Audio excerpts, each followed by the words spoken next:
All of you ఈరోజు మనం ప్రధానంగా ఈ క్లాస్ చేయడానికి ముఖ్య కారణం ఏంటి అంటే పాలమూరు యూనివర్సిటీ పరిధిలో 16వ తారీఖు అంటే ఎల్లుండి నుంచి మనకు డిగ్రీ ఫస్ట్ సెమిస్టర్ ఎగ్జామ్స్ ప్రారంభమవుతూ ఉన్నాయి. కాబట్టి డిగ్రీ విద్యార్థులు మరి ఇంటర్మీడియట్ తర్వాత డిగ్రీ స్టాండర్డ్లో ఫస్ట్ టైం ఫేస్ చేసే ఈ ఎగ్జామ్స్ను ఏ విధంగా ఎదుర్కోవాలి అనే దాని మీద మనకు ఒక చిన్న అవగాహన కార్యక్రమమే ఈ యొక్క క్లాస్ యొక్క ఉద్దేశం. ప్రధానంగా ఇది బిఏకి సంబంధించి విద్యార్థులకు ఈ క్లాస్ ఉపయోగపడుతుంది. ముందుగా నా యొక్క పరిచయం చూసినట్లయితే నా పేరు నీరటి మచ్చందర్. శ్రీ బిఏఎం డిగ్రీ కాలేజీలో 7 years నుంచి నేను ఫ్యాకల్టీగా పనిచేస్తున్నా, హిస్టరీ ఫ్యాకల్టీగా పనిచేస్తున్నా. మరి ఇక్కడ ప్రధానంగా ఫస్ట్ మనం ముందుగా డిగ్రీ ఎగ్జామ్స్ బిఏలో ఏమేమి సబ్జెక్టులు మనకు ఉంటాయి, బిఏలో ఏమేమి సబ్జెక్ట్స్ ఉన్నట్లయితే ప్రధానంగా మనకు 16వ తారీఖు నుంచి టైం టేబుల్ చూసినట్లయితే పాలమూరు యూనివర్సిటీ పరిధిలో ఈ పాలమూరు యూనివర్సిటీ స్పెషల్గా పాలమూరు యూనివర్సిటీలో మనకు 16వ తారీఖు నుంచి ఎగ్జామ్స్ ప్రారంభమవుతున్నాయి. 16వ తారీఖున ఎన్విరాన్మెంటల్ సైన్స్ అనే ఎగ్జామ్ 16వ తారీఖు తొలి రోజు మనకు ఎగ్జామ్ ఉంటుంది. దానికి సంబంధించి పర్యావరణానికి సంబంధించి బయట మార్కెట్లో పుస్తకాలు కానీ లేదా నెట్లో సెర్చ్ చేసి దానికి సంబంధించిన మ్యాటర్ గ్యాదర్ చేసుకొని మనం చదవాల్సి ఉంటుంది, ఎగ్జామ్ రాయాల్సి ఉంటుంది. ఎన్విరాన్మెంట్ సైన్స్ అనేది 16వ తారీఖు తొలి రోజు ఎగ్జామ్ ఉంటుంది. తర్వాత 18న ఒక రోజు గ్యాప్ తర్వాత ఇంగ్లీష్ ఎగ్జామ్ ఉంటుంది. తర్వాత 21న సెకండ్ లాంగ్వేజ్ అంటే మనం ఏ లాంగ్వేజ్ తీసుకున్నాం అనేది చూసుకొని ఆ సెకండ్ లాంగ్వేజెస్ 21న సెకండ్ లాంగ్వేజెస్ ఉంటుంది. అందులో సెకండ్ లాంగ్వేజ్లో సంస్కృత్ కానీ, హిందీ కానీ, తెలుగు కానీ, అరబిక్ కానీ, ఉర్దూ కానీ సెకండ్ లాంగ్వేజ్ ఉంటుంది. అదొకటి 21న సెకండ్ లాంగ్వేజ్ ఉంటుంది. ఇవి లాంగ్వేజెస్ అని అంటాం. ఇంగ్లీష్ కానీ సెకండ్ లాంగ్వేజ్ కానీ. తర్వాత ఆప్షనల్ సబ్జెక్టులు. ఈ ఆప్షనల్ సబ్జెక్ట్లో ఫస్ట్గా 23 తారీఖున పొలిటికల్ సైన్స్ అనేది 23న పొలిటికల్ సైన్స్ ఉంటుంది. మరియు తర్వాత 24 నెక్స్ట్ ఒక రోజు గ్యాప్ వచ్చిన తర్వాత 25న ఎకనామిక్స్ ఎగ్జామ్ 25వ తారీఖున ఉంటుంది. తర్వాత ఇక్కడ మనకు ఒక 10 రోజులు హిస్టరీ సబ్జెక్ట్కి గ్యాప్ రావడం జరుగుతుంది. ఆ మధ్యలో వేరే గ్రూప్ వాళ్ళకి వేరే ఎగ్జామ్స్ ఉంటాయి. ఎప్పుడు కూడా హిస్టరీ ఎగ్జామ్కి కొంత గ్యాప్ ఎక్కువనే ఉంటుంది. మార్చ్ 5న హిస్టరీ ఎగ్జామ్ ఉంటుంది. రైట్, ఇప్పుడు ఇది మన టైం టేబుల్కి సంబంధించిన వివరాలు. ఒకసారి మీకు హాల్ టికెట్లో పాలమూరు యూనివర్సిటీ పరిధిలో మీకు ఇచ్చే హాల్ టికెట్లో ఇంటర్మీడియట్ వలె డేట్ అనేది పక్కన ఉండదు. కాబట్టి మీరు డేట్ అనేది ఫిక్స్ చేసుకోవాలి. అవసరమైతే ఒక నోట్స్లో రాసి పెట్టుకోవాలి. మీకు ఇచ్చే హాల్ టికెట్లో డేట్స్ ఉండవు. కాబట్టి ఈ డేట్స్ నేను ఇక్కడ మెన్షన్ చేసి మీకు వివరించే ప్రయత్నం చేస్తూ ఉన్నాను.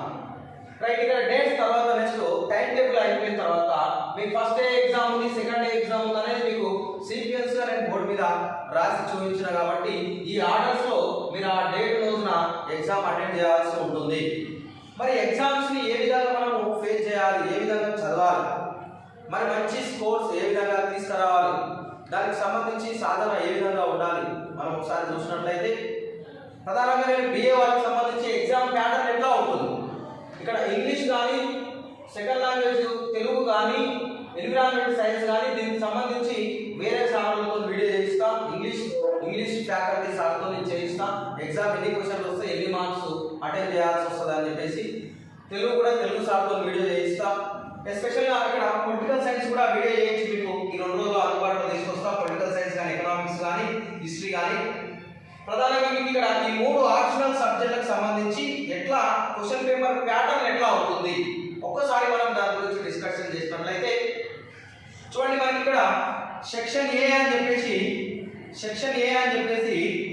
సెక్షన్ ఏలో 1, 2, 3, 4, 5, 6, 7, 8 ఇట్లా సెక్షన్ ఏలో 8 క్వశ్చన్లు వస్తాయి. మనకు 8 క్వశ్చన్లో ఏవైనా 5 క్వశ్చన్లను మనం ఆన్సర్ చేయాల్సి ఉంటుంది. కాబట్టి 5 × 4 20 మార్కులు మనకి ఇక్కడ స్కోర్ రావడం జరుగుతూ ఉంది. ఇది షార్ట్ క్వశ్చన్ సెక్షన్ ఏ అని అంట. సెక్షన్ ఏ నుంచి 1 2 3 4 5 6 7 8 సీక్వెన్స్ లో క్వశ్చన్లు రావడం జరుగుతుంది. ఈ 8లో ఎనీ 5 క్వశ్చన్స్, ఏవైనా 5 క్వశ్చన్స్ మనం అటెంప్ట్ చేస్తే ఆ 5 క్వశ్చన్లకు గాను ఒక్కొక్క క్వశ్చన్ కి 4 మార్కుల చొప్పున 20 మార్కులు రావడం జరుగుతుంది. ఇది సెక్షన్ ఏ. ఇది పొలిటికల్ సైన్స్ కి కానీ, ఎకనామిక్స్ కానీ, హిస్టరీకి కానీ ఈ 3 సబ్జెక్టులకు సేమ్ ఇదే ప్యాటర్న్ ఉంటుంది. ఈ 3 సబ్జెక్టులకు సేమ్ ఇదే ప్యాటర్న్ ఉంటుంది. Okay right. సెక్షన్ ఏ ఇది కోవిడ్ ప్యాటర్న్ కాకుండా యథావిధిగా నెక్స్ట్ ఇయర్ అయినా ఎప్పుడైనా ఈ యొక్క ప్యాటర్న్ అనేది చేంజ్ కాదు. ఇది ఎప్పుడు కూడా ఇలాగే ఉంటుంది సెక్షన్ ఏ. మరి సెక్షన్ ఏ తర్వాత సెక్షన్ బి మనం చూసినట్లయితే సెక్షన్ బిలో మనకి లాంగ్ క్వశ్చన్స్ ఉంటాయి. లాంగ్ క్వశ్చన్స్ దాంట్లో ఇక్కడ ఇంతకుముందు 8 వరకు చాయిస్ ఉన్నాయి షార్ట్ క్వశ్చన్స్. ఇక్కడ 9 10 11 12 13 అని చెప్పేసి ఇంతకుముందు గతంలో క్వశ్చన్ పేపర్ ప్యాటర్న్ ఎట్లా ఉంది, ప్రస్తుతం మీకు ఎల్లుండి నుంచి జరిగే క్వశ్చన్ పేపర్లో ఏ వెసులుబాటు కల్పించడం అనేది మనం ఇక్కడ డిఫరెన్స్ అర్థం చేసుకోవచ్చు. గతంలో అయినట్లయితే లాంగ్ క్వశ్చన్స్ 9వ క్వశ్చన్లో ఏ అండ్ బి క్వశ్చన్స్, 10వ క్వశ్చన్స్లో ఏ అండ్ బి క్వశ్చన్, 11లో ఏ అండ్ బి, 12లో ఏ అండ్ బి, 13లో ఏ అండ్ బి, ఇట్లా ఈ విధంగా క్వశ్చన్లు ఉండేటివి. 9వ నెంబర్ కింద ఏ క్వశ్చన్ బి క్వశ్చన్, 10వ నెంబర్ కింద ఏ క్వశ్చన్ బి క్వశ్చన్, ఇట్లా 13 వరకు మనకు నెంబర్స్ ఉండేటివి. దాంట్లో ఈ కోవిడ్ ప్యాటర్న్ కాకముందు, చాయిస్ బేస్డ్ ప్యాటర్న్ కాకముందు మనం ఎట్లా రాయాల్సి ఉంటుంది అని అంటే ఈ ఏ అండ్ బిలోనే 9లో ఏ అండ్ బిలోనే ఒక క్వశ్చన్స్ అటెంప్ట్ చేయాలి. ఏ నన్నా రాయండి లేదా బి నన్నా రాయండి. 10వ దాంట్లో ఏ నన్నా రాయండి, బి నన్నా రాయండి. ఇట్లా ఖచ్చితంగా ఒక్కొక్క సెక్షన్ ఒక్కొక్క నెంబర్ నుంచి ఒక్కొక్క క్వశ్చన్ అటెంప్ట్ చేయాలి. 5 క్వశ్చన్లు రాయాల్సి ఉంటుండే ఇంతకుముందు.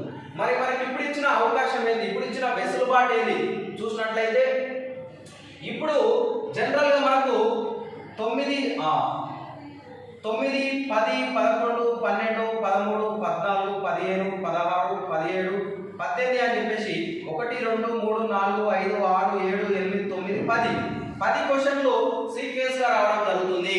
ఇక్కడేమో 9 A and B, 10 A and B అని వచ్చింది. ఇప్పుడు అట్లా ఉండదు, 9 నుంచి 18 వరకు క్వశ్చన్లు రావడం జరుగుతుంది. దీంట్లో ఎనీ 5 క్వశ్చన్స్, ఏవైనా 5 క్వశ్చన్లను మనం ఆన్సర్ చేయాల్సి ఉంటుంది. 5 క్వశ్చన్లు అని అంటే మనకు ఒక్కొక్క క్వశ్చన్ కి 12 మార్కులు, 60 మార్కులు ఇక్కడ మనకు రావడం జరుగుతుంది. ఇక్కడ చాయిస్ అనేది ఇవ్వడం జరిగింది. ఇక్కడ ఖచ్చితంగా 9వ నెంబర్ కింద వచ్చే ఏ అండ్ బిలో నీకు ఏదైనా ఒక క్వశ్చన్ వస్తేనే నువ్వు రాయాల్సి ఉంటుంది. ఫర్ ఎగ్జాంపుల్ 9 కింద ఏ అండ్ బి, ఇక్కడ నీకు 2 క్వశ్చన్లు వస్తాయి. 10లో ఏ అండ్ బి, ఇక్కడ 2 క్వశ్చన్లు రావు. అలాంటప్పుడు ఇక్కడ నువ్వు 2 క్వశ్చన్లు రాసిన 2 క్వశ్చన్లు కన్సిడర్ తీసుకోరు, ఓన్లీ ఒకటి మాత్రమే తీసుకుంటారు. ఇక్కడ రాయడానికి ఇది ఆప్షన్గా ఉంటుంది. కానీ ఇప్పుడు మనకు వెసులుబాటు కల్పించిన ప్యాటర్న్లో ఏవైనా 10 అంటే ఇక్కడ ఏ అండ్ బి పెట్టకుండా ఏం చేసారు, మొత్తం ఇంకా 5 క్వశ్చన్లు పెంచేసారు. నీకు నచ్చిన 5 క్వశ్చన్లు రాయొచ్చు. కానీ ఇక్కడ నీకు నచ్చిన 5 క్వశ్చన్లు రాయడానికి లేదు. ఖచ్చితంగా ఏనన్నా బీనన్నా రాయాలి. ఇక్కడ మాత్రం నీకు నచ్చిన 5 క్వశ్చన్లు రాయడానికి అవకాశం ఉంటుంది. నీకు 9వది వస్తుంది రాస్తావు, 10 11 12 రాదు రాయవు, మళ్ళీ 13 14 వస్తుంది రాస్తావు, మళ్ళీ 15 16 17 రాదు, 17 18 రాస్తాం. ఈ విధంగా ఇట్లా 5 క్వశ్చన్స్ మనం రాయడానికి అవకాశం ఉంటుంది. ఇప్పుడు మనకి ఇచ్చిన అవకాశం చూస్తాం. మరి మనకు చూడండి, ఈ సెమిస్టర్కి మాత్రమే మనకి ఈ విధానం ఉంటుంది. నెక్స్ట్ సెమిస్టర్కి మళ్ళీ యథావిధిగా పేపర్ ఉంటుంది. కాబట్టి ఈ సెమిస్టర్కి ఇచ్చిన అవకాశాన్ని మనం సద్వినియోగం చేసుకోవాలి. మరి దీంట్లో ఏముంది అవకాశము అని అంటే చూడండి, మనం లాజిక్గా ఆలోచిస్తే మళ్ళీ ఇక్కడ వచ్చే బిఏలో పొలిటికల్ సైన్స్ కానీ, ఎకనామిక్స్ కానీ, హిస్టరీ కానీ మనకు ఒక్కొక్క సెమిస్టర్కి 5 యూనిట్ల చొప్పున ఉంటాయి. ఒక్కొక్క సబ్జెక్ట్లో పొలిటికల్ సైన్స్లో 5 యూనిట్లు ఉంటాయి, ఎకనామిక్స్లో 5 యూనిట్లు ఉంటాయి, హిస్టరీలో 5 యూనిట్లు ఉంటాయి. ఒక్కొక్క సెమిస్టర్లో 5 యూనిట్లు మనకు ఉండడం జరుగుతుంది. మరి ఈ యూనిట్లు చూసినట్లయితే మనకి ఇప్పుడు కోవిడ్ ప్యాటర్న్లో మనకు ఏవైనా 5 క్వశ్చన్లు రాయడానికి ఛాయిస్ ఇచ్చారు కాబట్టి మరి 5 క్వశ్చన్లు 10 ఇచ్చినప్పుడు 5 ఛాయిస్ కింద వదిలేయచ్చు. కానీ ఇంతకుముందు వచ్చిన ప్యాటర్న్లో, గతంలో ఉన్న ప్యాటర్న్లో కానీ రేపు సెకండ్ సెమిస్టర్కి వచ్చే ప్యాటర్న్ మాత్రం ఛాయిస్ ఉండదు. ఎందుకంటే కోవిడ్ టైంలో కాలేజీలకు వర్కింగ్ డేస్ క్లాసులు చెప్పడానికి తక్కువ టైం ఉన్నది కాబట్టి ఆ తక్కువ టైంలో విద్యార్థులకు పూర్తి స్థాయిలో సిలబస్ను వివరించడం కష్టమవుతుంది కాబట్టి ఒక విద్యార్థులకు ఛాయిస్ ఇవ్వడం జరిగింది. కానీ నెక్స్ట్ సెమిస్టర్ నుంచి ఆ విధంగా ఉండడానికి అవకాశం లేదు. మరి చూడండి, ఇప్పుడు గతంలో 9 A and B, 10 A and B, 11 A and B, 12 A and B, 13 A and B అని 5 యూనిట్ల నుంచి 5 లాంగ్ క్వశ్చన్స్ ఒక్కొక్క యూనిట్ నుంచి 2 క్వశ్చన్లు ఇచ్చేవారు. మరి నేను చెప్పినట్లు పొలిటికల్ సైన్స్ కానీ, ఎకనామిక్స్ కానీ, హిస్టరీ కానీ, నెక్స్ట్ జర్నలిజం వాళ్ళకు జర్నలిజం కానీ, ఈ మన ఆప్షనల్ సబ్జెక్టులు అన్నీ 5 యూనిట్లు ఉంటాయమ్మా. ఒక్కొక్క సెమిస్టర్కి ఎన్ని యూనిట్ల సిలబస్ అంటే 5 యూనిట్ల సిలబస్. ఫర్ ఎగ్జాంపుల్ ఇప్పుడు హిస్టరీ ఉంది. ఈ యొక్క హిస్టరీ నుంచి ఎన్ని యూనిట్లు ఉంటాయి ఎగ్జామ్లో అని అంటే ఫస్ట్ సెమిస్టర్ సిలబస్ ఎన్ని యూనిట్లు అంటే 5 యూనిట్లు. ఫర్ ఎగ్జాంపుల్ చూడండి, first unit introduction, stone age culture, చరిత్ర పూర్వయుగం అంటాం, Indus valley and Vedic culture, Sindhu నాగరికత మరియు ఆర్య యుగం, emergency of new religions impact, నూతన మత ఉద్యమాలు, మౌర్యన్ ఏజ్ మౌర్య సామ్రాజ్యం, గుప్తన్ ఏజ్ గుప్త సామ్రాజ్యం అని చెప్పేసి ఫస్ట్ సెమిస్టర్ మన సిలబస్ ఎన్ని యూనిట్లు? ఇగో ఈ 5 యూనిట్లు. మరి 5 యూనిట్లో గతంలో ప్యాటర్న్ చూసినట్లయితే 9A అంటే ఫస్ట్ యూనిట్లో ఇంట్రొడక్షన్ ఆఫ్ స్టోరేజ్ కల్చర్ నుంచి 2 క్వశ్చన్లు వచ్చేటివి. ఆ 2 క్వశ్చన్లే ఇక్కడ A అండ్ B కింద ఈ విధంగా మనకు 2 క్వశ్చన్లు ఇక్కడ ఉండేటివి ఫస్ట్ యూనిట్ కి సంబంధించి. తర్వాత రెండో unit Indus valley civilization and Vedic culture, Sindhu నాగరికత మరియు ఆర్యుల నాగరికత. ఇక్కడ నుంచి రెండో యూనిట్ నుంచి ఇక్కడ ఇక 10వ క్వశ్చన్ కింద A అండ్ B ఇక్కడ వచ్చేటివి. తర్వాత ఎమర్జెన్సీ ఆఫ్ న్యూ రిలీజియన్స్, నూతన మతోద్యమాల నుంచి థర్డ్ యూనిట్ కదా. ఇక్కడ థర్డ్ అంటే 11 లాంగ్ క్వశ్చన్ చూస్తే 1 2 3 ఇక్కడ థర్డ్ నెంబర్ కింద అంటే 11వ నెంబర్ కింద A అండ్ B క్వశ్చన్లు వచ్చేటి 3వ యూనిట్ నుంచి. మరి ఇక్కడ 4వ యూనిట్ మౌర్యన్ ఏజ్ అంటే 12వ క్వశ్చన్ A B కింద ఇక్కడ నుంచి ఈ యూనిట్ నుంచి క్వశ్చన్లు వచ్చేటివి. మరి 5వ యూనిట్ గుప్తన్ ఏజ్ గుప్త సామ్రాజ్యం, ఇక్కడ లాస్ట్ A అండ్ B ఈ 2 క్వశ్చన్లు 5వ యూనిట్ నుంచి వచ్చేటివి. అంటే మన గతంలో ఎగ్జామ్ క్వశ్చన్ పేపర్ ప్యాటర్న్ కానీ, భవిష్యత్తులో ఎగ్జామ్ క్వశ్చన్ పేపర్ ప్యాటర్న్ కానీ ఈ విధంగా అంటే 10 యూనిట్ నుంచి 2 క్వశ్చన్లు వస్తున్నాయి. అంటే 10 క్వశ్చన్లు 10 యూనిట్ నుంచి వస్తాయి. కాబట్టి మనం ఎగ్జామ్ ఫుల్ ఫ్లెడ్జ్గా అటెంప్ట్ చేయాలి, మంచి బెస్ట్ స్కోర్ తీసుకురావాలి అంటే 5 యూనిట్లను పూర్తిగా చదవాల్సి ఉంటుంది. కానీ ఇప్పుడు మీకు ఇచ్చిన చాయిస్ బేస్డ్ కింద వెసులుబాటు కారణంగా ఇప్పుడు మీరు 5 యూనిట్లను పూర్తిగా చదవకున్నా ఏవైనా ఒక 3 యూనిట్లు చదివినా 2 యూనిట్లు చదివినా 1 యూనిట్ చదివితే మినిమం పాస్ అయ్యే అవకాశం ఉంటుంది. 2 యూనిట్లు చదివితే ఒక 50 పైన మార్కులు రావడానికి అవకాశం ఉంటుంది. 3 యూనిట్లు చదివితే ఒక 70-80 పైన రావడానికి అవకాశం ఉంటుంది. నా 5 యూనిట్లు పూర్తిగా చదివితే మంచి స్కోర్ ఓ గ్రేడ్ చేయడానికి అవకాశం ఉంటుంది. కానీ ఇక్కడ ఇచ్చిన వెసులుబాటు వల్ల మనం పాస్ అవడానికి అవకాశం ఉంటుంది, కానీ మన సబ్జెక్ట్ అనేది రావడం చాలా కష్టం ఉంటుంది. ఎందుకంటే మనం 3 యూనిట్లు మాత్రమే చదువుతాం, మిగతా 2 యూనిట్లు చదవం.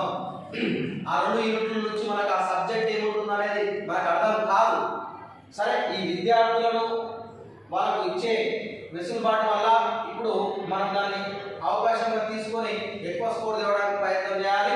ఇప్పుడు ఎట్లా ఉంది, 1 యూనిట్ నుంచి 2, 2వ యూనిట్ నుంచి 2, 3వ యూనిట్ నుంచి 2, 4వ యూనిట్ నుంచి 2, 5వ యూనిట్ నుంచి 2, 10 క్వశ్చన్లు ఇచ్చి A అండ్ B ఏదైనా ఒకటే రాయాలి అనే ఛాయిస్ ఉంది.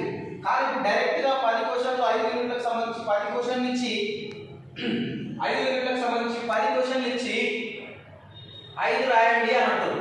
అన్నప్పుడు ఫస్ట్ యూనిట్ నుంచి 2 వస్తాయి లేదా, 2వ నుంచి 2 వస్తాయి అంటే 10 యూనిట్ నుంచి 2 క్వశ్చన్లు వస్తాయి. అంటే 2 యూనిట్లు చదివితే ఎన్ని క్వశ్చన్లు చేయొచ్చు? 4 క్వశ్చన్లు చేయొచ్చు. 3వ యూనిట్ చదివితే 6 క్వశ్చన్లు చేయొచ్చు. మనం ఎగ్జామ్లో రాసేది 5 మాత్రమే. కాబట్టి 3 యూనిట్లు చదువుకున్నా మనం పాస్ కావడానికి అవకాశం ఉంది. పాస్ కావడమే కాదు, ఫ్లెడ్జ్గా ఐస్ కోల్డ్ చేయడానికి అవకాశం ఉంటుంది.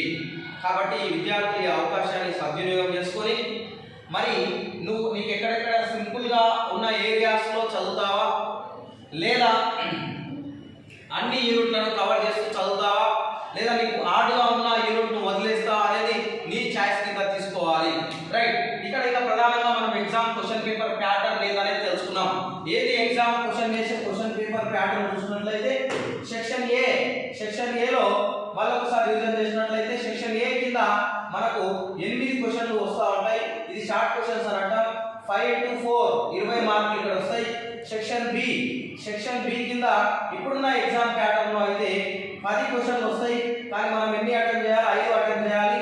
5 into 5 ఒక్కొక్క క్వశ్చన్కి 12 మార్కులు, మొత్తం మనకు 60 మార్కులు వస్తున్నాయి. టోటల్ 80 మార్కులు అవుతున్నాయి. 80 మార్కులు అవుతూ ఉన్నాయి. మరి ఇంకా 20 మార్కులు ఏవి?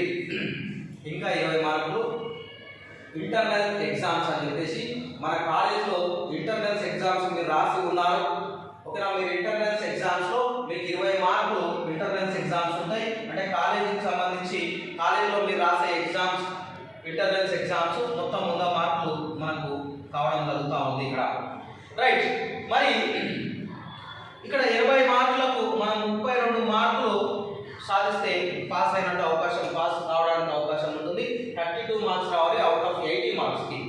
రైట్, మరి ఇక్కడ చూడండి, ఇక్కడ ఒక సబ్జెక్ట్ చూసినట్లయితే ప్రధానంగా ఇప్పుడు హిస్టరీ సబ్జెక్ట్ చూసినట్లయితే టైం టేబుల్ చూసినాం, మనకు అవసరం లేదు టైం టేబుల్ ఎక్కడ నుంచి ఎక్కడ ఉందనేది. తర్వాత ఎగ్జామ్ క్వశ్చన్ పేపర్ ప్యాటర్న్ చూసినాం, ప్యాటర్న్ ఎట్లా ఉందనేది తెలుసుకున్నాం. కాబట్టి ప్యాటర్న్ కూడా అవసరం లేదు. ఇక నెక్స్ట్ మనకు తెలియాల్సిన అవసరం మన సబ్జెక్ట్లోకి వస్తే, ఎస్పెషల్గా నేను హిస్టరీ సబ్జెక్ట్ కాబట్టి మరి హిస్టరీలో ఏమేమి క్వశ్చన్లు ఉంటాయి, మనం ఎట్లా చదవాలి హిస్టరీని.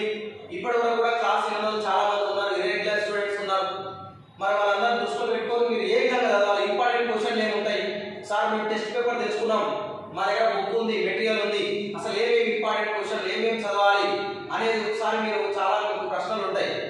కాబట్టి మీకు అందరికీ సంబంధించి మీకు ఈ చిన్న వీడియో రూపంలో మీరు ఏమేమి ఇంపార్టెంట్ క్వశ్చన్లు ఫేస్ చేయాలనేది చూసినాం. దాని ఇంపార్టెంట్ క్వశ్చన్ల కన్నా ముందు మీ మైండ్లో ఫస్ట్ సెమిస్టర్ ఎన్ని యూనిట్లు ఉన్నాయి హిస్టరీకి సంబంధించి, అసలు మినిమం ఆ యూనిట్ల పేరు అనేది మీరు మైండ్ అవుట్ చేయాల్సి ఉంటుంది. ఇంగ్లీష్ మీడియం అయితే నేను ఇక్కడ రాసి ఉన్నా, తెలుగు మీడియం అయితే చూడండి, ఫస్ట్ యూనిట్ చరిత్ర పూర్వయుగం అని చెప్పేసి, రెండో యూనిట్ సింధు నాగరికత మరియు ఆర్యుల యుగం అని చెప్పేసి రెండో యూనిట్లో ఉంటుంది.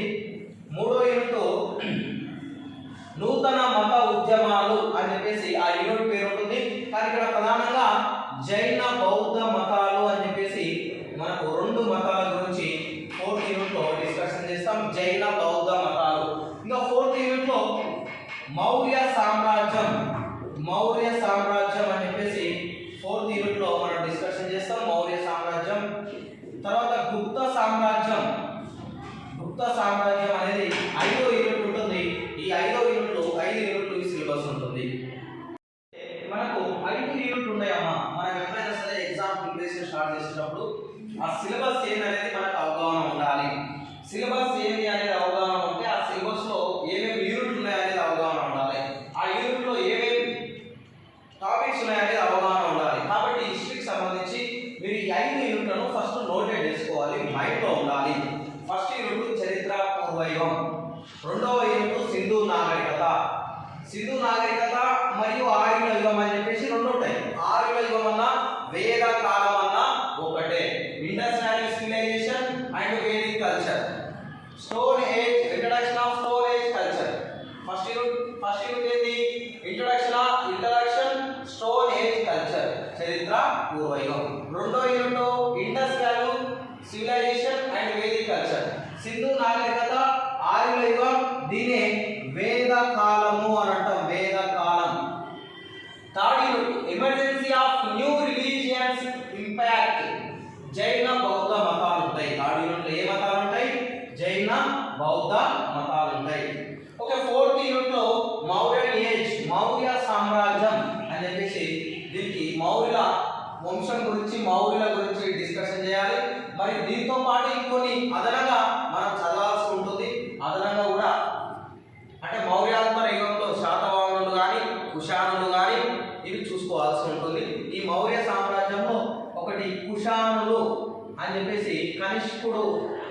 కనిష్కుడు గురించి వస్తుంది, ఇది ఒకటి మనం చదువుకోవాల్సి ఉంటుంది.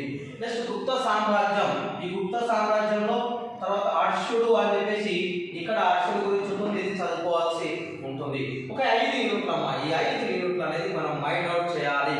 హిస్టరీలో ఫస్ట్ సెమిస్టర్ సంబంధించి ఈ 5 యూనిట్లను మనం చదివి పెట్టుకోవాలి. 5 యూనిట్ల పేరు మనకు తెలిసి ఉండాలి. రైట్, ఇప్పుడు 5 యూనిట్ల గురించి మనం చదువుకున్నాం, తెలుసుకున్నాం ఏమేమి సిలబస్ అనేది. ఎన్ని యూనిట్లు మనకు? 5 యూనిట్లు అమ్మా.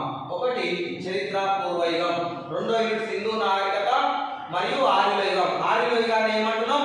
వేద కాలము అని అంటున్నాం. థర్డ్ యూనిట్ నూతన మత ఉద్యమాలు. నూతన మత ఉద్యమాలు అని అంటే ఇక్కడ జైన బౌద్ధ మతాలు అనేది అర్థం. ఫోర్త్ యూనిట్ మౌర్య సామ్రాజ్యం. కుషానులు, మౌర్య సామ్రాజ్యం ఒకటి. కుషానులు. కుషానులు అంటే కుషానుల్లో గొప్పవాడు కనిష్కుడు కాబట్టి కనిష్కుడు గురించి చూసుకోవాలి. ఫిఫ్త్ యూనిట్ గుప్త సామ్రాజ్యం. హర్షవర్ధనుడు అని చెప్పేసి దీనికి అడిషనల్గా ఇంకొక సపరేట్ టాపిక్, అది హర్షవర్ధనుడు చూడాలి.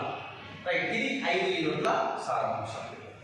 చూడండి, ఇప్పుడు నేను మీకు ఇచ్చే అడ్వైజ్ ఏంటి అంటే మీరు ఒక్కొక్క యూనిట్లో ఏ క్వశ్చన్లను ఖచ్చితంగా చదవాలి. ఖచ్చితంగా ఇప్పుడు వచ్చే ఎగ్జామ్లో 16 తారీఖు నుంచి స్టార్ట్ అయ్యే ఎగ్జామ్లో ఇంపార్టెంట్ క్వశ్చన్ ఏమేమి వస్తాయి, మీరు ఏదైతే మీకు ఈజీగా ఉంటుంది, మీరు ఏదైతే చదవాలి అనేది నేను ఒక్కొక్క యూనిట్లో ఏమేమి ఉంటుంది అనేది ఎక్స్ప్లెయిన్ చేస్తూ ఖచ్చితంగా మళ్ళీ ఏమేమి చదవాల్సి ఉంటుంది అనేది నేను చెప్తా, ఒకసారి మీరు వినండి. ఒకటి చరిత్ర పూర్వయుగం అమ్మ.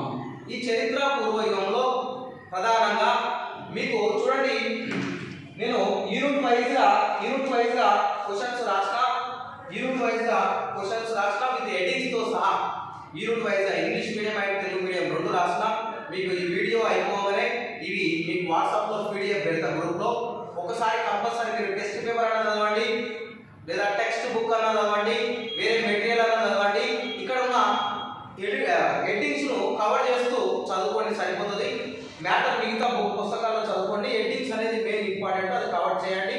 నేను ప్రతి యూనిట్లో ఒక ఏ యూనిట్ అక్కడ ఇంపార్టెంట్ క్వశ్చన్లు ఏంటివి అనేది నేను అన్నీ కూడా కవర్ చేశాను. ఎగ్జామ్ సంబంధించి English medium and Telugu medium సపరేట్గా రాశాను. మరి ఇక్కడ నేను ఐఎంపీ అని చెప్పేసి ఖచ్చితంగా ఒకటి మరొక మార్క్ ఇస్తాను. ఆ మార్క్ ఇచ్చిన క్వశ్చన్లు మాత్రం మీరు ఖచ్చితంగా నేర్చుకోండి.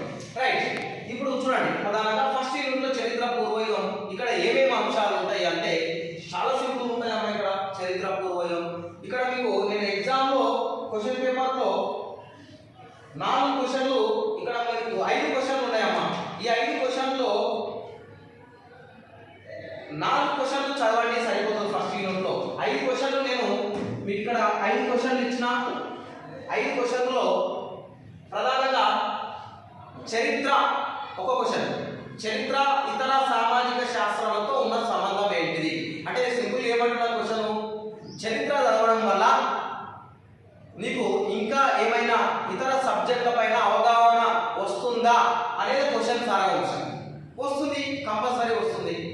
చరిత్ర చదవడం వల్ల పొలిటికల్ సైన్స్, రాజనీతి శాస్త్రం మీద పూర్తి అవగాహన అవుతుంది. ఎందుకు?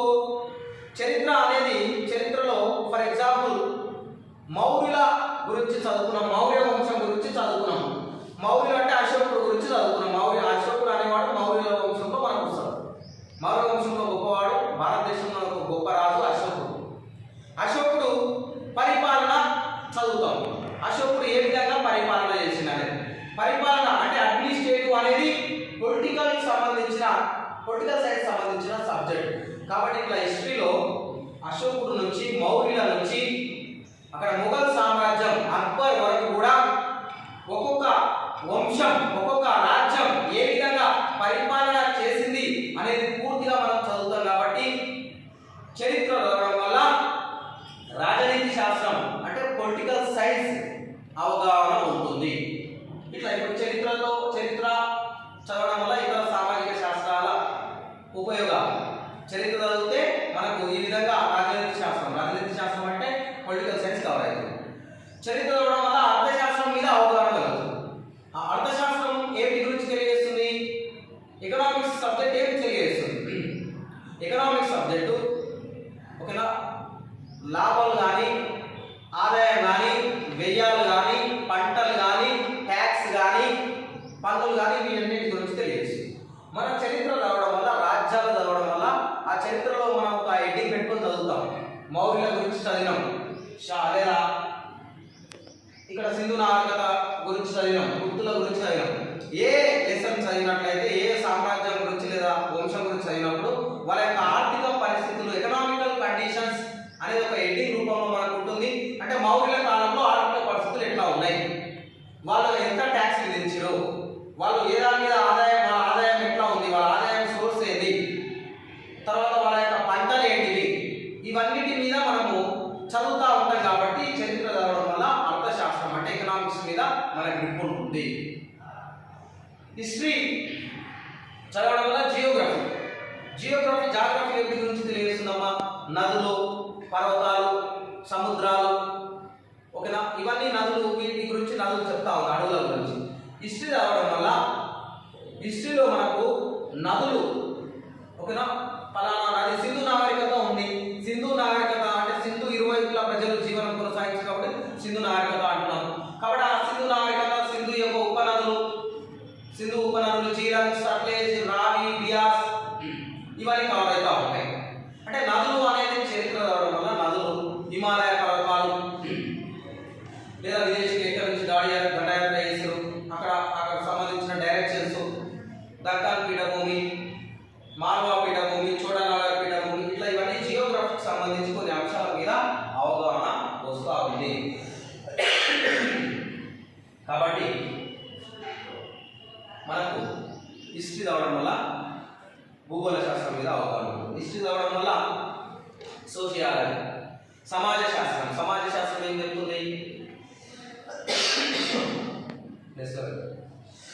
చదవడం వల్ల ఆ విధంగా భూగోళ శాస్త్రం మీద కూడా పూర్తి అవగాహన వస్తుంది. హిస్టరీ సాహిత్యం, హిస్టరీ టు లిటరేచర్ అని అంటాం ఇంగ్లీష్లో. అయితే సాహిత్యం అని అంటే ఏ కవి ఏ రచన చేసాడు, కౌటిల్యుడు ఏం రాసిన అర్థశాస్త్రం, ఇంకా శ్రీకృష్ణదేవరాయల కాలంలో అతని ఆస్థాన కవులేవి, ఇవన్నీ సాహిత్యం అనేది కళల గురించి, వాళ్ళ పుస్తకాల గురించి చెప్పేది సాహిత్యం. హిస్టరీ చదవడం వల్ల, చరిత్ర అధ్యయనం చేయడం వల్ల, చరిత్ర చదవడం వల్ల చరిత్రలో మౌర్యుల కాలం నాటి సాహిత్యం ఏంటి, మౌర్యుల కాలంలో కవులు ఎవరెవరు ఉన్నారు, వాళ్ళు రాసిన పుస్తకాలు ఏంటి, గుప్తుల కాలంలో ఎవరెవరు కవులు ఉన్నారు, ఢిల్లీ సుల్తాన్ల కాలంలో ఎవరెవరు కవులు ఉన్నారు, అట్లా వాళ్ళ యొక్క సాహిత్యం అంతా వాళ్ళ కాలం నాటి సాహిత్యాన్ని అధ్యయనం చేస్తాం. కాబట్టి చరిత్ర చదవడం వల్ల సాహిత్యం మీద అవగాహన వస్తుంది. ఈ విధంగా చరిత్ర ఇతర సామాజిక శాస్త్రాలతో సంబంధాలు అనేది ఒక క్వశ్చన్ ఉంటుందమ్మా ఫస్ట్ యూనిట్లో. ఇది చాలా సింపుల్ ఉంటుందిరా, మీరు ఒక్కసారి ఒక 20 నిమిషాలు దీన్ని చదివితే అవగాహన చేసుకుంటాం, సింపుల్గా రాయచ్చు. ఇట్లాంటి క్వశ్చన్లు ఎగ్జామ్లో వస్తే మనం రాస్తే మన స్కోర్ ఎక్కువైతుంది, మనకు పెద్ద నేర్చుకోవడానికి కూడా ఇబ్బంది ఉండదు. ఓకే, అట్లా క్వశ్చన్ చూసుకోండి. ఇదే ఫస్ట్ యూనిట్లో ఇంకొక క్వశ్చన్ చూసినట్లయితే చరిత్ర భారతదేశ భౌగోళికం పైన ప్రభావం, భారతదేశ భౌగోళికం పైన చరిత్ర యొక్క ప్రభావం అంట. భారతదేశ చరిత్ర పైన భౌగోళిక అంశాల ప్రభావం, influence, geographical influence on history అని ఉంటుంది. అంటే చూడండి, ఇక్కడ భారతదేశ చరిత్రపై భౌగోళిక ప్రభావం అంటే భారతదేశ మ్యాప్ మనకు ఈ విధంగా ఉంది. ఈ మ్యాప్లో మనకి ఎక్కడెక్కడ సరిహద్దులు ఉన్నాయి అనేది ఈ క్వశ్చన్. సింపుల్ ఉంటుంది, చాలా సింపుల్ హెడ్డింగ్స్ ఉంటాయి. ఒకటి మౌంటైన్ రేంజెస్, ద హిమాలయస్, ఒక హెడ్డింగ్. అమ్మ హిస్టరీలో హెడ్డింగ్స్ అనేటివి చాలా కీ రోల్, చాలా కీ రోల్. నేను మరీ చెప్తున్నా, నేను ఇక్కడ మీకు నోట్స్లో ఇచ్చిన ప్రతి హెడ్డింగ్ మైండ్లో పెట్టుకొని ఆ హెడ్డింగ్స్ రాసి దానికి రిలేటెడ్గా ఒక్కసారి చదివినట్లయితే నీకు మ్యాటర్ గుర్తుంటుంది. ఆ మ్యాటర్ రాస్తే ఓ గ్రేడ్ సాధిస్తారు. హెడ్డింగ్స్ అనేటివి వెరీ ఇంపార్టెంట్. హెడ్డింగ్స్ లేని హిస్టరీ రాయలేము, ఓకేనా, ఇది డిస్క్రిప్టివ్గా రాయలేము. హెడ్డింగ్స్ అనేటివి కంపల్సరీగా ఉంటాయి. అది మీ అదృష్టం అనుకోండి హెడ్డింగ్స్ ఉండడం. హెడ్డింగ్స్ నేర్చుకొని, ఓకేనా, హెడ్డింగ్స్ బయాడ్ చేసి ఒక్కసారి ఆ టెస్ట్ పేపర్లో దానికి సంబంధించిన మ్యాటర్ చదివితే ఆ హెడ్డింగ్స్లో ఉన్న మ్యాటర్ అంతా, ఓకేనా, హెడ్డింగ్స్ సంబంధించి చాలా మ్యాటర్ ఉంటుంది. దాని మెయిన్ కాన్సెప్ట్ నువ్వు ఎగ్జామ్లో రాస్తే సరిపోతుంది. ఓకేనా, హెడ్డింగ్స్ అనేది చాలా ఇంపార్టెంట్ ఉంటుంది. కాబట్టి హెడ్డింగ్స్తో రాస్తేనే మీకు ఓ గ్రేడ్ కానీ మీరు పాస్ కావడం సింపుల్ కానీ మిగతా ఎక్కువ స్కోర్ చేయడం అనేది సాధ్యపడుతుంది. హెడ్డింగ్స్ అనేది ఖచ్చితంగా రాయాల్సిందే. సింపుల్గా చెప్పాలంటే హెడ్డింగ్స్ వస్తే 100% పాస్ అయినట్టే. ఓకేనా, దాంట్లో ఎలాంటి డౌట్ లేదు. హిస్టరీలో మీకు లాస్ట్ వరకు కూడా ప్రతి సెమిస్టర్ కూడా హెడ్డింగ్స్ అనేవి కీ రోల్ ప్లే చేస్తాయి. ఓకేనా, ఫర్ ఎగ్జాంపుల్ చూడండి, హెడ్డింగ్ ఏంది? ఇప్పుడు పర్వత శ్రేణులు అని హెడ్డింగ్ పెట్టాము. పర్వత శ్రేణులు అంటే నువ్వు ఆ పర్వత శ్రేణుల దగ్గర బుక్లో చదువుతావు. పర్వత శ్రేణులు అంటే భారతదేశంలో ప్రధానమైన పర్వతాలు ఏంటి? హిమాలయ పర్వతాలు. హిమాలయ, ఓకేనా, తూర్పున హిమాలయ పర్వతాలు ఉన్నాయి. అవి భారతదేశానికి రక్షణ కవచం వలె పనిచేస్తూ ఉన్నాయని చెప్పేసి మనం ద మౌంటైన్ రేంజెస్ హిమాలయస్ అని రాస్తాం. రెండో హెడ్డింగ్ ఏంటి? మైదాన ప్రాంతాలు. ఓకేనా, ఈ నదుల వల్ల ఏర్పడే ప్రాంతాలను, మంచి భూములను మైదాన ప్రాంతాలు అంటాం. భారతదేశంలో గంగా, ఇండో ప్లేన్స్ అని అంటాం. ఇంగ్లీష్లో మైదాన ప్రాంతాలను ప్లేన్స్ అని అంటాం.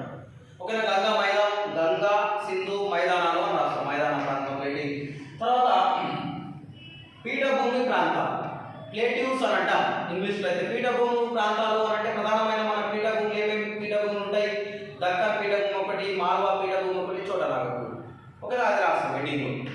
తర్వాత తీరరేఖ, భారతదేశానికి ఇదో సముద్రం ఉండే తీరరేఖను సముద్రం ప్రాంతాన్ని తీరరేఖ అంటాం. ఇక్కడ గుజరాత్ నుంచి ఇక్కడ పశ్చిమ బెంగాల్ వరకు చాలా పొడవైన తీరరేఖ కలిగి ఉంది.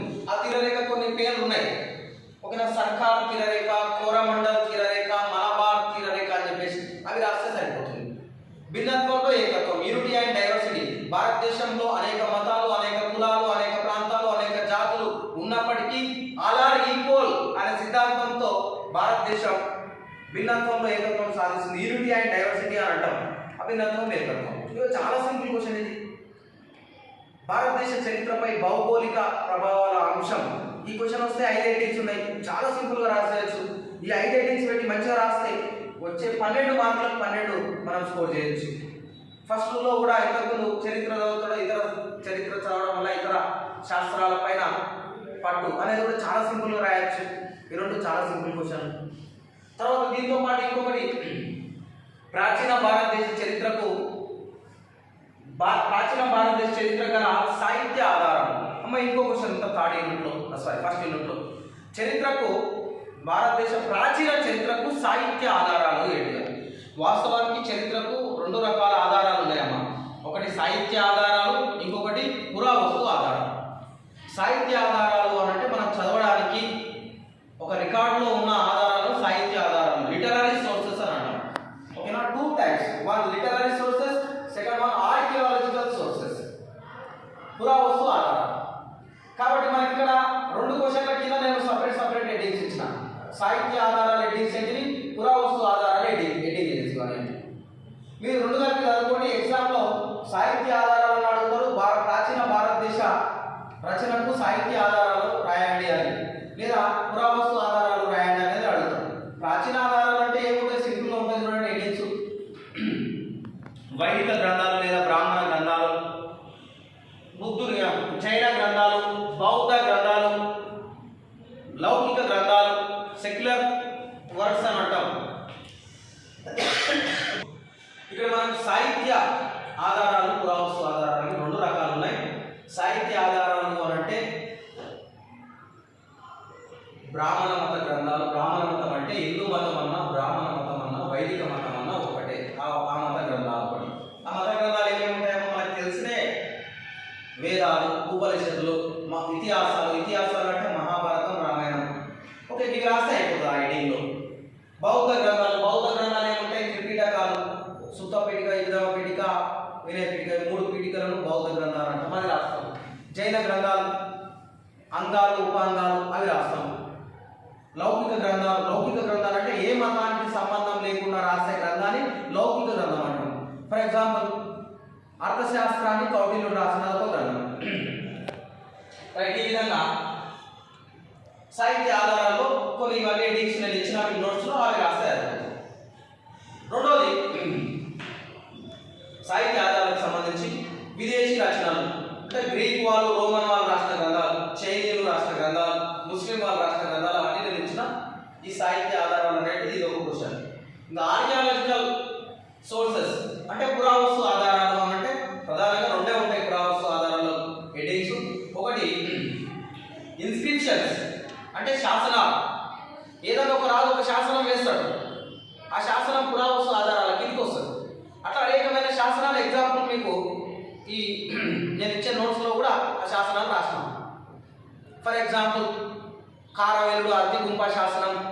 సముద్రగుప్తుడు అలహాబాద్ శాసనం, అశోకుడి యొక్క 13 శిలాశాసనాలు, ఓకేనా, రుద్రదమనుడు జూనాగఢ్ శాసనం, ఇట్లా అన్నీ ఉన్నాయి. ఆ ఎగ్జాంపుల్ శాసనాలు రాస్తాయి.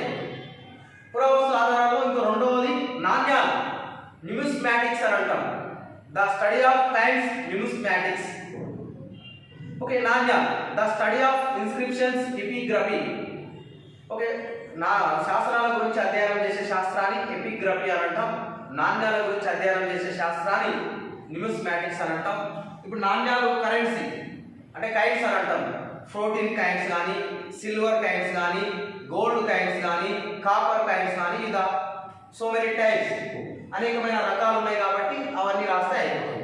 ఇదో క్వశ్చన్ చూడండి. 3 క్వశ్చన్లు ఎక్స్ప్లెయిన్ చేశాడు ఇప్పటికి.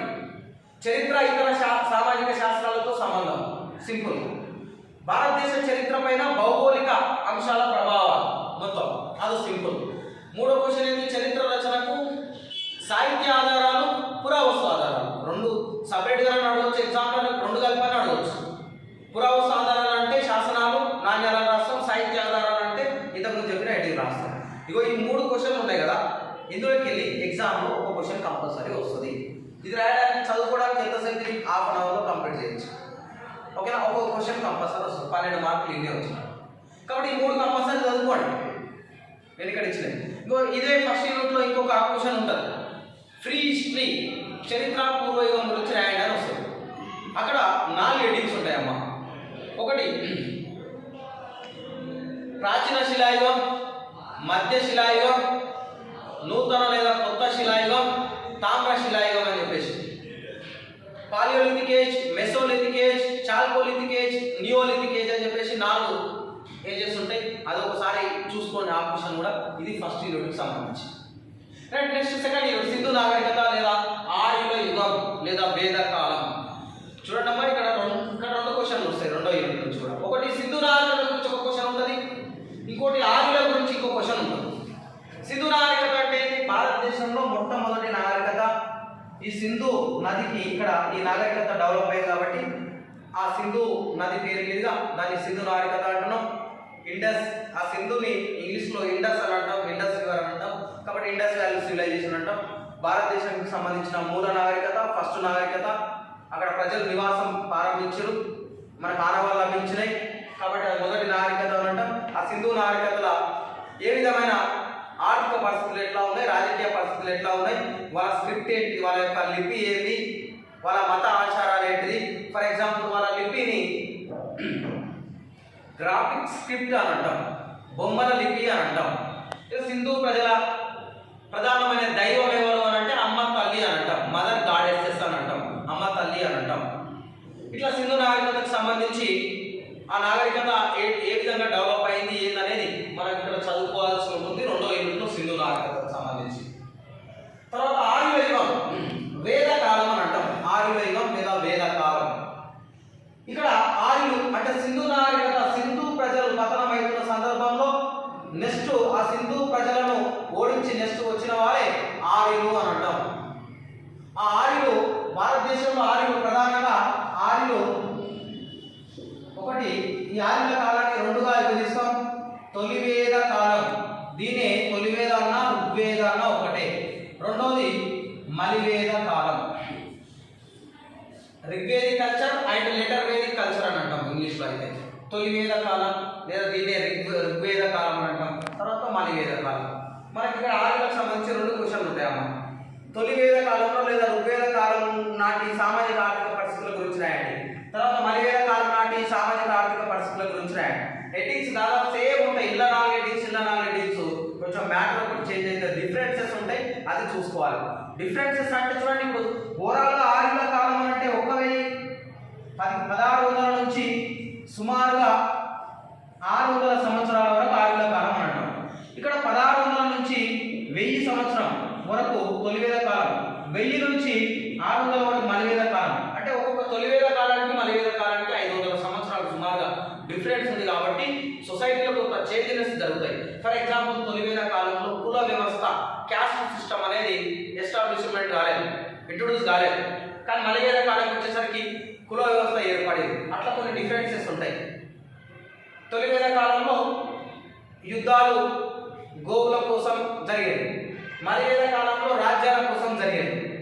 తొలివేద కాలంలో ఇక్కడ మత పరిస్థితులు వేరే దేవుళ్ళను పూజించేవాళ్ళు. అలాంటి ప్రధానంగా ఇక్కడ తొలివేద కాలంలో 33 మంది దేవతలను పూజించేవాళ్ళు. మలివేద కాలం వచ్చేసరికి ముగ్గురు మాత్రమే పూజించారు. ముగ్గురిని మాత్రమే, వరుణుడు, అగ్ని, ఇంద్రుని మాత్రమే పూజించారు. అట్లా కొన్ని డిఫరెన్సెస్ ఉంటాయి. కాబట్టి ఆ డిఫరెన్సెస్ క్యాస్ట్ సిస్టమ్ అనేది ఆవిర్భవిస్తారు. ఇక్కడ మలివేద కాలంలో కుల వ్యవస్థ ఏర్పడుతుంది. మలివేద కాలంలోనే ఇరుము కనుగొనబడతారు. ఇట్లా కొన్ని డిఫరెన్సెస్ అనేవి ఉంటాయి. కాబట్టి ఇక్కడ ఒక క్వశ్చన్, తొలివేద కాలంలో ఒక క్వశ్చన్ ఉంటుంది, మలివేద కాలంలో ఒక క్వశ్చన్ ఉంటుంది. ఓవరాల్ గా సెకండ్ యూనిట్ నుంచి చూడండి ఎన్ని క్వశ్చన్లు మనం చదవాల్సి ఉంటుందంటే సింధు నాగరికత గురించి ఓవరాల్ ఒకటే క్వశ్చన్ చదువుకోండి. ఆర్య కాలంలో తొలివేద కాలం, మలివేద కాలం 3 క్వశ్చన్లు అంటే ఇక్కడ ఆ 3 మీకు ఎగ్జామ్లో 2 క్వశ్చన్లు వచ్చేసాయి కంపల్సరీ. కాబట్టి ఇక్కడ నేను ఇచ్చే సజెషన్ ఏంటంటే సింధు నాగరికత కాన్సెప్ట్ అన్న చదవండి, లేదా ఇది అర్థం కాకపోతే ఆర్యుల గురించి అన్న చదవండి. ఏదైనా ఒకటి బలంగా చదువుకోండి, అదే ఎగ్జామ్లో వస్తుంది. ఎందుకంటే 2 వస్తాయి కాబట్టి మనం ఒకటి వస్తే ఒకటి రాస్తే అయిపోతుంది. ఫస్ట్ యూనిట్లో 2 క్వశ్చన్లో నేను చెప్పిన దాంట్లో 3 క్వశ్చన్ల నుంచి మ్యాక్సిమం 2 క్వశ్చన్లు రావచ్చు, లేదా ఒక క్వశ్చన్ అయినా రావచ్చు. ఇక్కడ ఈ 2 మంచిగా వీలైతే 2 అయినా సరే చదువుకుంటే సరిపోతుంది. ఇది సెకండ్ యూనిట్. ఇక థర్డ్ యూనిట్ అమ్మా జైన బౌద్ధ మతాలు అని చెప్పేసి ఇది 3వ యూనిట్ అమ్మా. మనకి ఇక్కడ మీకు ఇచ్చిన ఇంపార్టెంట్ క్వశ్చన్లో ఒక 4 క్వశ్చన్లు ఇచ్చిన 3వ యూనిట్ నుంచి. ఒకటి క్వశ్చన్ ఏంటి, ఫస్ట్ క్వశ్చన్ ఏంటంటే ఈ జైన బౌద్ధ మతాలు ఆవిర్భవించడానికి గల కారణాలు ఏంటి, అసలు ఫస్ట్ రీజన్ ఏంటి, ఇట్లా అనేకమైన మతాలు ఆవిర్భవించడానికి అసలు రీజన్ ఏంటి అనేది ఒక హెడ్డింగ్స్ ఉంటాయి. ఓకేనా, అంటే బ్రాహ్మణ మత వ్యతిరేకం కానీ, ఇనుము కనుగొనడం కానీ, ఆర్థిక పరిస్థితులు కానీ, సమాజంలో వివక్ష చూపడం కానీ, ఇవన్నీ రీజన్స్ అయితే ఆ హెడ్డింగ్స్ చదువుకోండి. కొంచెం మ్యాటర్ చదువుకున్న అదైతే రాయగలుగుతారు. టెస్ట్ పేపర్లో జైన బౌద్ధ మతాలు ఆవిర్భవించడం గల కారణాలు క్వశ్చన్ లేనట్టుంది. లేకపోతే ఇక్కడ ఉన్న హెడ్డింగ్స్ అన్న చూసి చదువుకోండి, చాలా సింపుల్గా ఉంటాయి హెడ్డింగ్స్. చూడండి, జైన బౌద్ధ మతాలు ఆవిర్భవించడం గల కారణాలు ఏముంటాయి? హిందూ మతంలోని లోపాలు, బ్రాహ్మణ మతంలోని లోపాలు. ఎందుకంటే బ్రాహ్మణ మతంలో మలివేద కాలంలో కుల వ్యవస్థ ఏర్పడింది. కుల వ్యవస్థ అంటే 4 కులాలు ఆవిర్భవించినాయి.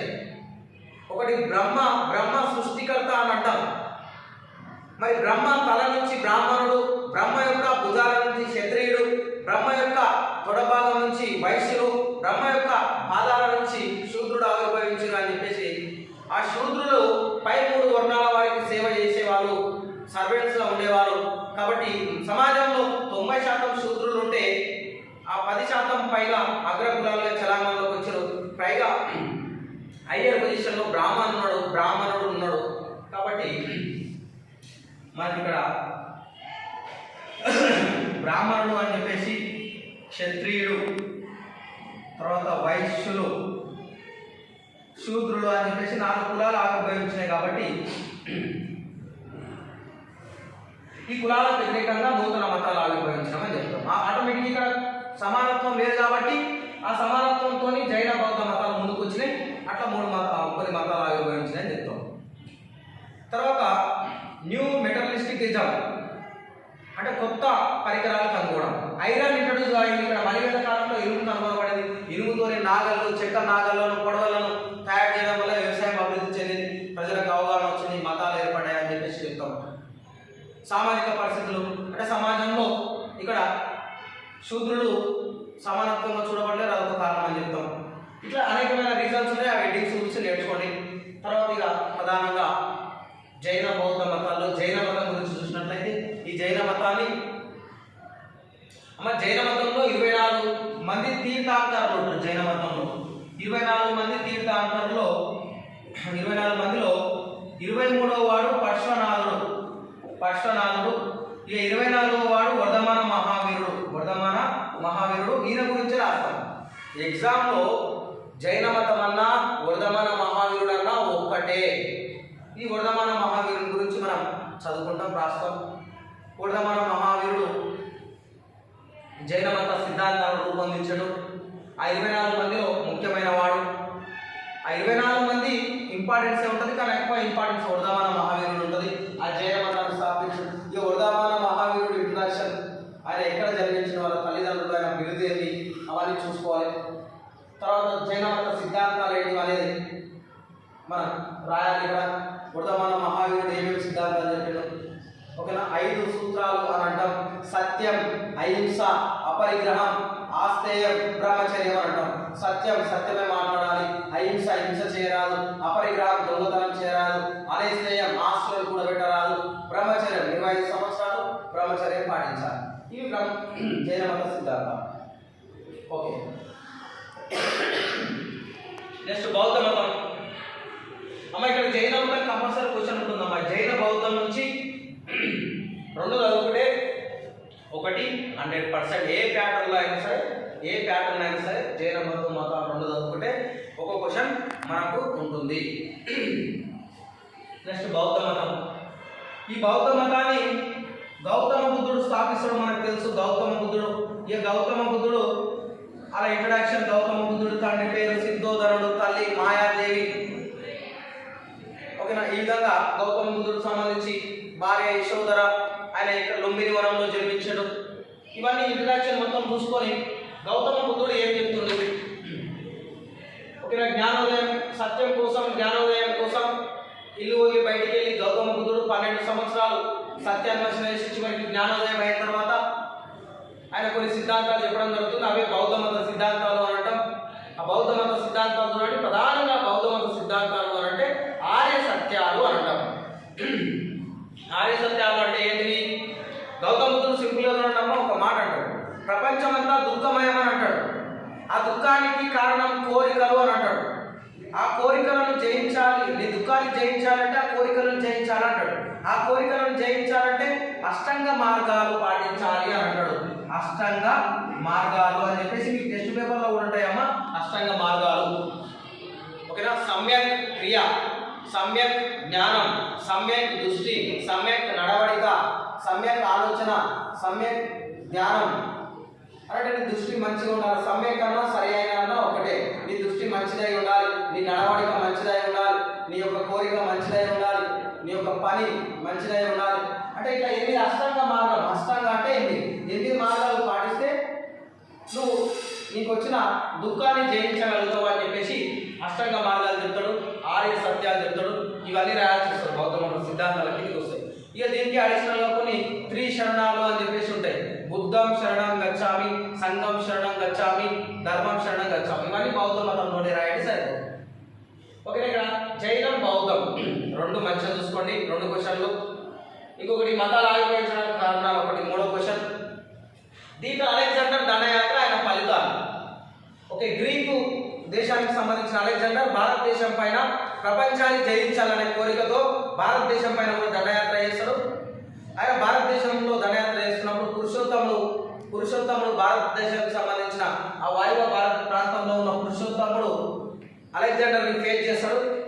అప్పుడు వాళ్ళిద్దరికి జీలం యుద్ధం జరుగుతుంది. ఆ జీలం నదిని గ్రీకులు ఐడస్పస్ నది అనేవాళ్ళు, కాబట్టి జీలం నదిని ఐడస్పస్ నది కూడా అంటాం, ఐడస్పస్ యుద్ధం అని కూడా అంటాం. ఇది 327లో జరుగుతుంది.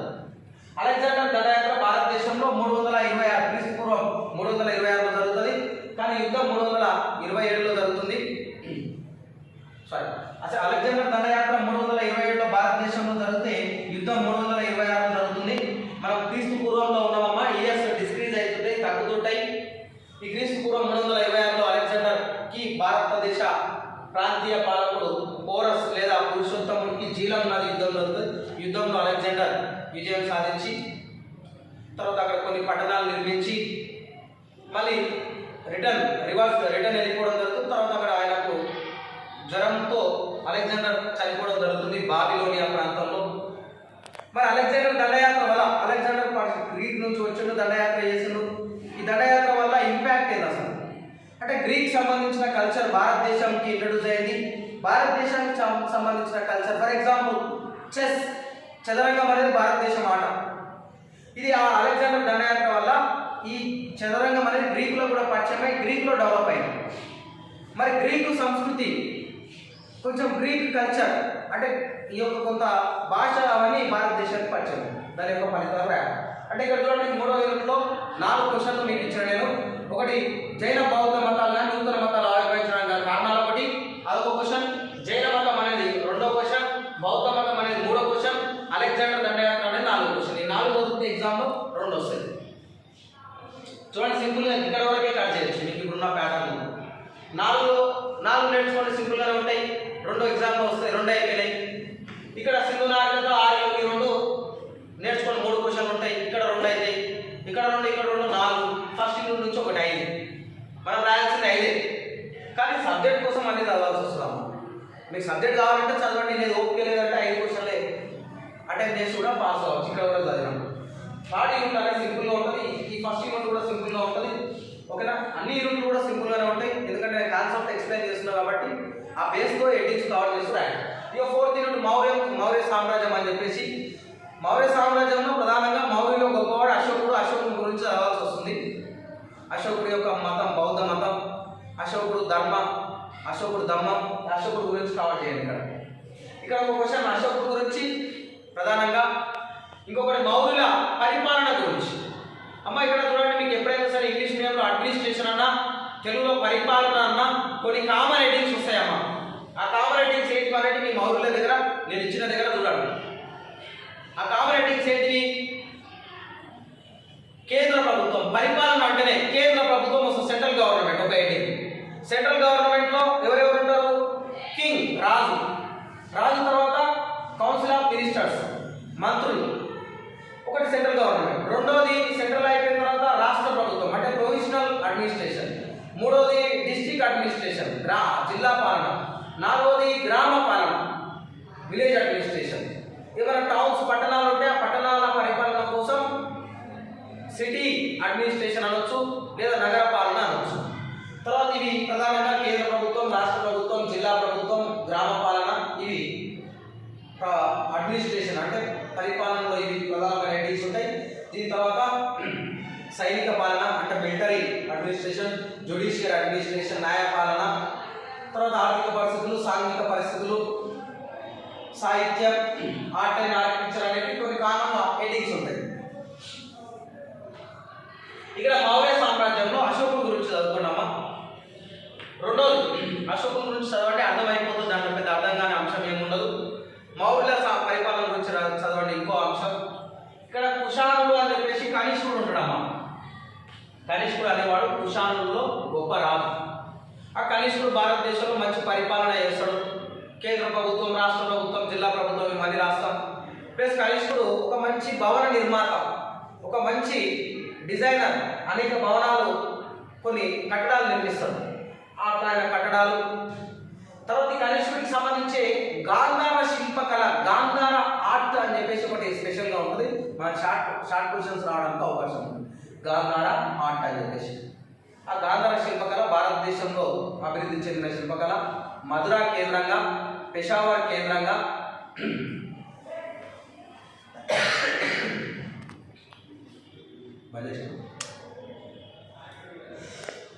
శిల్పకళ ప్రధానంగా పెషావర్ కేంద్రంగా గాంధార శిల్పకళ డెవలప్ అయింది. గాంధార శిల్పకళలో బుద్ధుని విగ్రహాలు ఫస్ట్ బౌద్ధ మతానికి సంబంధించి ఎక్కువ దాంట్లో తీసుకోవడం జరిగింది. అది ఒకసారి చూసుకోండి బాబు. గాంధార శిల్పకళ. నెక్స్ట్ గుప్త సామ్రాజ్యం. గుప్త సామ్రాజ్యం, ఈ గుప్త సామ్రాజ్యము 5వ యూనిట్. గుప్తుల్లో ప్రధానంగా సముద్రగుప్తుడు ఒక క్వశ్చన్.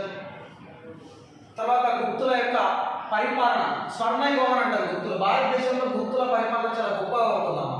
అంటే దొంగతనాలు జరగవు, సమానత్వం ఉంటుంది, మంచి పరిపాలన, శాంతియుతమైన పరిపాలన ఉంటుంది. కాబట్టి భారతదేశంలో గుప్తుల పరిపాలనను స్వర్ణయుగం, గ్లోరియస్ ఏజ్ అని అంటాం.